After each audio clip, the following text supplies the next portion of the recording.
नमस्कार। हम सभी के लिए ये बहुत ही खुशी की बात है कि इस वर्ष के बजट को देश ने 2047 तक विकसित भारत बनाने के लक्ष्य की पूर्ति के एक शुभारंभ के रूप में देखा है।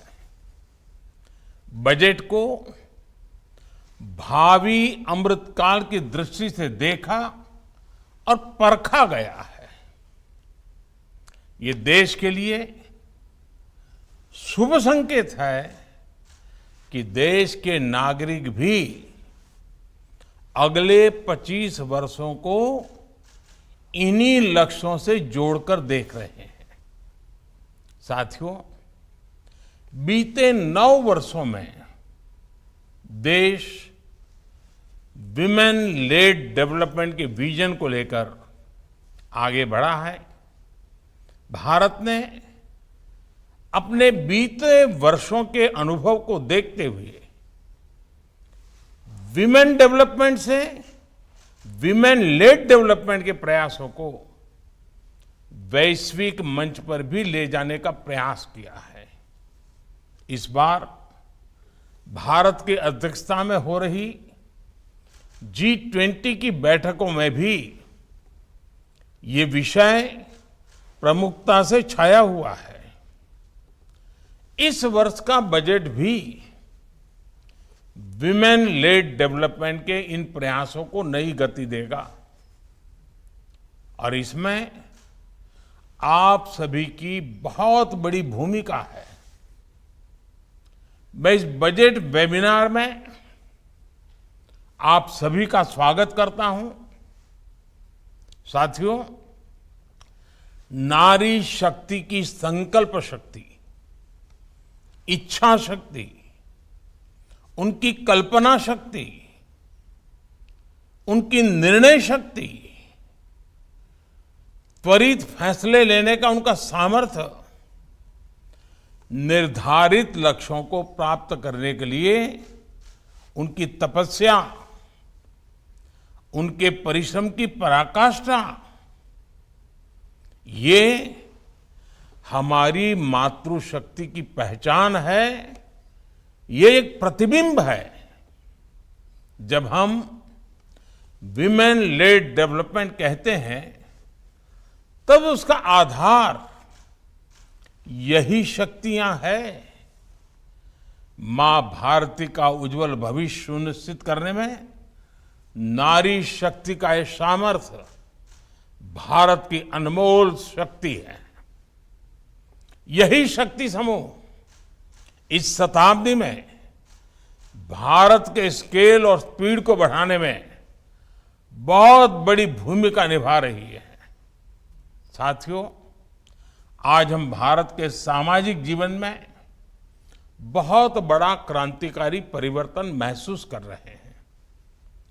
पिछले कुछ वर्षों में भारत ने जिस प्रकार विमेन एम्पावरमेंट के लिए काम किया है, आज उसके परिणाम नजर आने लगे हैं।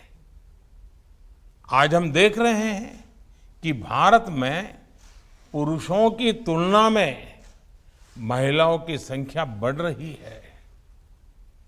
पिछले 9-10 वर्षों में हाई स्कूल या उसके आगे की पढ़ाई करने वाली लड़कियों की संख्या 3 गुना बढ़ी है। भारत में साइंस, टेक्नोलॉजी, इंजीनियरिंग और मैथ्स में लड़कियों का एनरोलमेंट आज 43% तक पहुंच चुका है। और ये समृद्ध देश, विकसित देश, अमेरिका हो, यूके हो, जर्मनी हो, इन सब से भी ज्यादा है। इसी तरह मेडिकल फील्ड हो या खेल का मैदान हो, बिजनेस हो या पॉलिटिकल एक्टिविटी हो, भारत में महिलाओं की केवल भागीदारी नहीं बढ़ी है, बल्कि वो हर क्षेत्र में आगे आकर नेतृत्व कर रही है। आज भारत में ऐसे अनेक क्षेत्र हैं जिनमें महिला शक्ति का सामर्थ्य नजर आता है। जिन करोड़ों लोगों को मुद्रा लोन दिए गए, उनमें से करीब 70% लाभार्थी देश की महिलाएं हैं। ये करोड़ों महिलाएं अपने परिवार की आय ही नहीं बढ़ा रही हैं, बल्कि अर्थव्यवस्था के नए आयाम भी खोल रही है। पीएम स्वनिधि योजना के माध्यम से बिना गारंटी आर्थिक मदद देना हो, पशुपालन को बढ़ावा देना हो, फिशरीज को बढ़ावा देना हो, ग्रामोद्योग को बढ़ावा देना हो, एफपीओज हो, खेलकूद स्पोर्ट्स हो, इन सभी को जो प्रोत्साहन दिया जा रहा है, उसका सर्वाधिक लाभ और अच्छे से अच्छे परिणाम महिलाओं के द्वारा आ रहे हैं।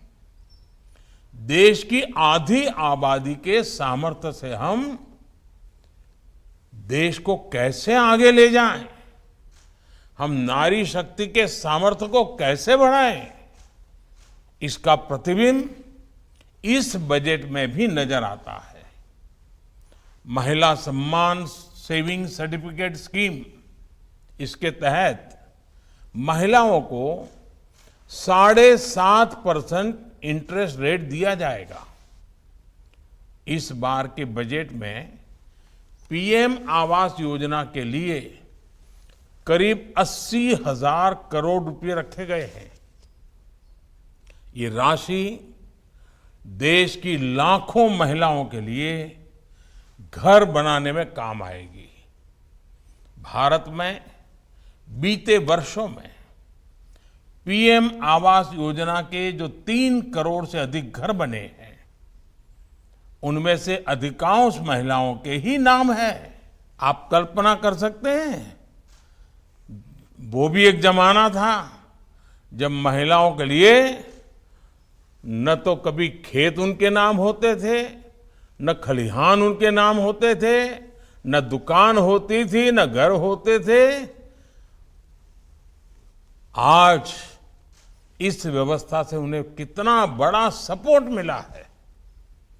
पीएम आवास ने महिलाओं को घटते आर्थिक फैसलों में एक नई आवाज दी है। साथियों, इस बार के बजट में नए यूनिकॉर्न्स बनाने के लिए, अब हम स्टार्टअप की दुनिया में तो यूनिकॉर्न सुनते हैं, लेकिन क्या सेल्फ हेल्प ग्रुप में भी ये संभव है क्या? ये बजट उस सपने को पूरा करने के लिए सपोर्ट करने वाली घोषणा लेकर के आया है। देश के इस विजन में कितना स्कोप है, ये आप बीते वर्षों की ग्रोथ स्टोरी में देख सकते हैं। आज देश में 5 में से 1 नॉन फार्म बिजनेस महिलाएं संभाल रही हैं। बीते 9 वर्षों में 7 करोड़ से ज्यादा महिलाएं सेल्फ हेल्प ग्रुप में शामिल हुई हैं और वो अलग अलग क्षेत्रों में काम कर रही हैं। ये करोड़ों महिलाएं कितना वैल्यू क्रिएशन कर रही हैं, और इसका अंदाज आपको इनकी कैपिटल रिक्वायरमेंट से भी लगा सकते हैं। 9 वर्षों में इन सेल्फ हेल्प ग्रुप्स ने 6.25 लाख करोड़ रुपए का लोन लिया है। ये महिलाएं केवल छोटी एंटरप्रेन्योर ही नहीं है, बल्कि एक ग्राउंड पर सक्षम रिसोर्स पर्सन का काम भी कर रही है। बैंक सखी, कृषि सखी, पशु सखी के रूप में ये महिलाएं गांव में विकास के नए आयाम बना रही हैं।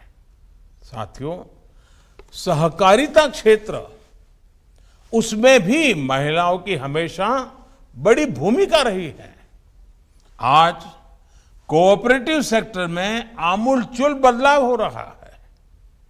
आने वाले वर्षों में 2 लाख से ज्यादा मल्टीपर्पज कोऑपरेटिव, डेयरी कोऑपरेटिव और फिशरीज कोऑपरेटिव बनाए जाने वाले हैं। 1 करोड़ किसानों को नेचुरल फार्मिंग से, प्राकृतिक खेती से जोड़ने का लक्ष्य रखा गया है। इसमें महिला किसानों और प्रोड्यूसर ग्रुप्स की बड़ी भूमिका हो सकती है। इस समय देश ही नहीं, पूरी दुनिया में मिलेट्स यानी श्री अन्न को लेकर जागरूकता आ रही है, उनकी डिमांड बढ़ रही है। ये भारत के लिए एक बड़ा अवसर है। इसमें महिला सेल्फ हेल्प ग्रुप की भूमिका को और बढ़ाने के लिए आपको काम करना होगा।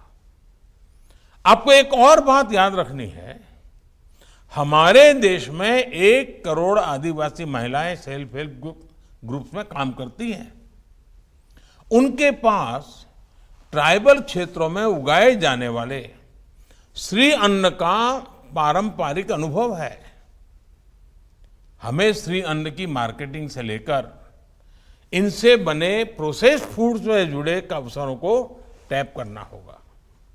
कई जगहों पर माइनर फॉरेस्ट प्रोड्यूस को प्रोसेस करके मार्केट तक लाने में सरकारी संस्थाएं सहायता कर रही है। आज ऐसे कितने सारे सेल्फ हेल्प ग्रुप रिमोट इलाकों में बने हैं, हमें इसे और व्यापक स्तर पर लेकर जाना चाहिए। साथियों, ऐसे तमाम प्रयासों में युवाओं के, बेटियों के स्किल डेवलपमेंट की बहुत बड़ी भूमिका होगी। इसमें विश्वकर्मा योजना एक बड़े ब्रिज का काम करेगी।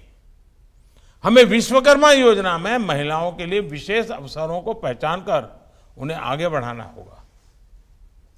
जेम पोर्टल और ई कॉमर्स भी महिलाओं के व्यवसाय को विस्तार देने का बड़ा माध्यम बन रहे हैं। आज नई टेक्नोलॉजी का फायदा हर सेक्टर ले रहा है। हमें सेल्फ हेल्प ग्रुप्स को दी जाने वाले ट्रेनिंग में ज्यादा से ज्यादा नई टेक्नोलॉजी के प्रयोग पर बल देना चाहिए। साथियों, देश आज सबका साथ, सबका विकास, सबका विश्वास और सबका प्रयास की भावना के साथ आगे बढ़ रहा है।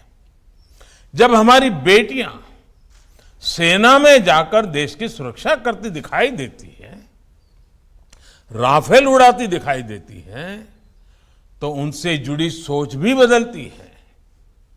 जब महिलाएं एंटरप्रेन्योर्स बनती हैं, फैसले लेती हैं, रिस्क लेती हैं, तो उनसे जुड़ी सोच भी बदलती है। अभी कुछ दिन पहले ही नागालैंड में पहली बार 2 महिलाएं विधायक बनी हैं, उनमें से एक को मंत्री भी बनाया गया है। महिलाओं का सम्मान बढ़ाकर, समानता का भाव बढ़ाकर ही भारत तेजी से आगे बढ़ सकता है। मैं आप सभी से आह्वान करूंगा, आप सभी महिलाओं, बहनों, बेटियों के सामने आने वाली हर रुकावट को दूर करने के संकल्प के साथ आगे बढ़े।